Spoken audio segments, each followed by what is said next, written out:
forced the nuclear power industry out of the marketplace by removing those subsidies. So there is a huge role. I mean, there's various pathways.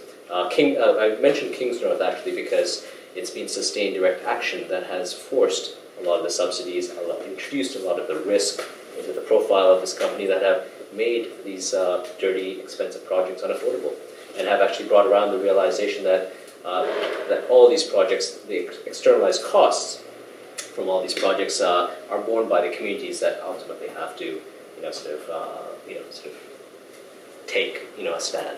And so it's really about, I guess it's more of a long-term, social change strategy we're talking about. But it's not just about Copenhagen. It's not just about Copenhagen, yeah. And I think climate justice, and I think we can explore that term more deeply at another time, but it really embodies much more to climate change. Well, it basically begs the question, what are the other faces of climate change? What, beyond the scientific debate, beyond the cost of carbon, what are the human impacts of climate change? What does it mean to stabilize the climate in terms of the lives that are going to be saved?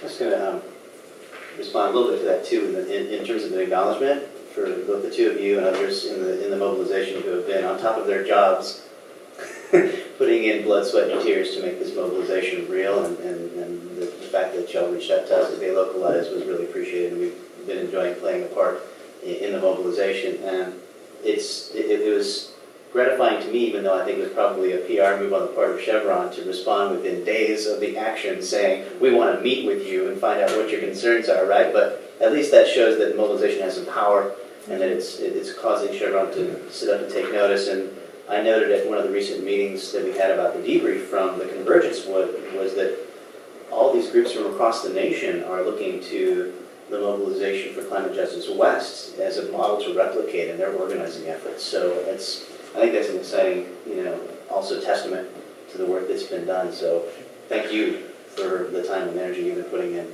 above and beyond. Thank you, and all of you as well. I mean, that's I think one of the best parts about this whole project, like you were saying, is really getting to know each other by having Aaron there, having all the groups from around the Bay Area meet. This is the first time I've been told, that I'm pretty new to the Bay Area, that a lot of East Bay groups and San Francisco groups have gotten together, that a lot of groups representing people of color communities and activist communities that NGOs in San Francisco rarely meet are coming together and talking about their common issues for the first time. So it's been a good, exciting process.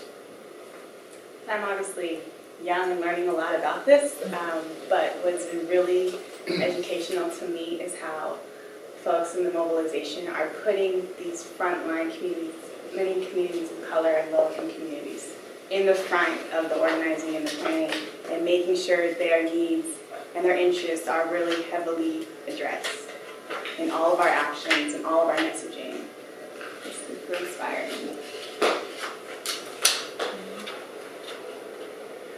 So along those lines, that orientation, so it's notable that orientation, and I don't know if you were here for the first presentation about the Oakland Climate Energy and Climate Action Plan and the work of the Oakland Climate Action Coalition is also, for the most part, focused in the flatlands of Oakland in terms of an engagement strategy that really tries to empower those communities around the question of taking some local power and democratizing energy, building sustainable communities, sustainable economic development and whatnot. So that's a very strong synergy. What I just wanted to ask you is, like, in a more strategic sense or in a more strategic level, how do you see the street heat type of movements relating to more, building of local power bases in the community type movements, and where do those things merge, and how do they come together?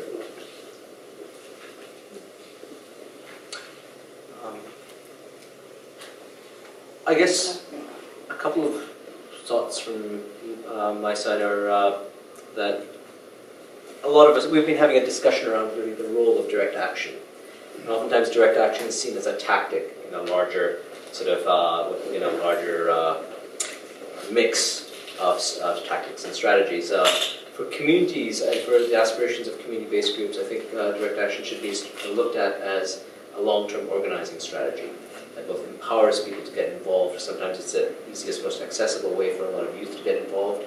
It really empowers people to step up and say, hey, it's despite the wealth and the power of big corporations, there are many of us and there are few of them, and we can get out there and do stuff. It also really challenges the authority of lawmakers whose laws, whose decisions are tailored to the needs of corporate profits, and I think that's where pushing that line is important. I think historically, some of the most significant changes we've seen in this country are due to direct action and nonviolent civil disobedience, and I think internationally, I think some of the turning points against colonial powers and corporate powers have been due to people stepping up and putting themselves out on the street.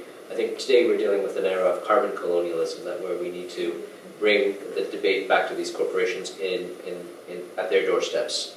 And so one of the ways where I see, I think, politically on a larger framework really shifts the debate is taking the power back from these policy arenas where the corporate power is obfuscated and bringing it back to the fight between people and corporations. Locally, I think what it does, again, is what Ellen spoke to earlier, was really the empowerment and the community organizing pathway, where if we can ever secure space for local solutions, I think it will be due to mass mobilization, because that makes the cost of doing business for the big corporations unaffordable. I think straight up community education has been huge. It's empowering the community to be a part of that power structure. When we were marching through the streets of Richmond, a lot of folks were just coming out of their houses wondering what we were doing. They heard the music at the BART station and came out and tried to figure out what was going on. So we were passing out flyers and pamphlets about how this issue of climate change has been talked about in really technical, lofty terms, how that actually impacts your community, and talking to folks, they're like, oh yeah, I remember that when it smelled really bad that one day, and I remember getting the check the next month from Chevron, And it's like, well, essentially that kind of voice needs to be included in the climate debate. I think that's what we're doing too. And then the convergence was all educational.